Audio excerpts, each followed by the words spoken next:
সবাইকে রেডি করে বাইরে এসে দেখি আমন্ত্রিত লোক সব চলে এসেছে। আর এই দেখো বাইরে এত লোকের সমাগম। এদিকে মায়ের পুজোর প্রসাদ বিতরণ করা কিন্তু শুরু হয়ে গেছে।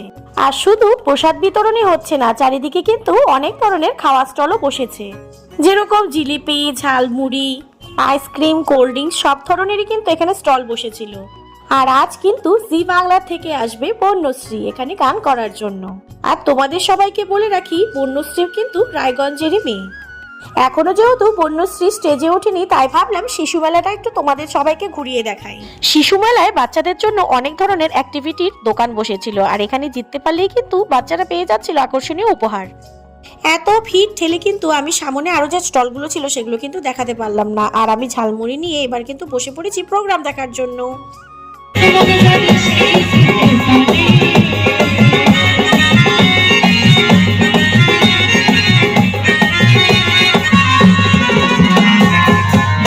প্রোগ্রাম দেখা শেষ করে একটা আইসক্রিম খেয়ে নিলাম। আইসক্রিম খাওয়া শেষ করে এবার কিন্তু আমরা চলে গেলাম মেলাতে। আর মেলাতে এসে কিন্তু বাবা মেয়ে দেখো অ্যাক্টিভিটি গুলো করে নিচ্ছে। এখন কিন্তু রাত প্রায় অনেক বাজে, আর ভিড়টাও কিন্তু অনেকটা কমে গিয়েছে। বাবা মেয়ের দেখা দেখি আমিও ভাবলাম আমিও একটু গান শুট করে নিই। আর প্রথম নিশানাতেই কিন্তু আমি 1 পয়েন্ট পেয়ে গিয়েছিলাম।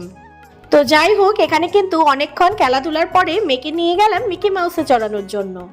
ছোটবেলা থেকেই কিন্তু আমি গুড়িয়াকে কোনোদিনও মিকি মাউসে উঠতে দিতাম না, কারণ আমার ভীষণ ভয় লাগতো। মানে আশেপাশে যে বাচ্চা কাচ্চা থাকে এত হুড়ুহুড়ি করে যদি ও ব্যথা পায়, তার জন্য কিন্তু ওর বাবা ওকে একদম উঠতে দিত না এই মিকি মাউসে।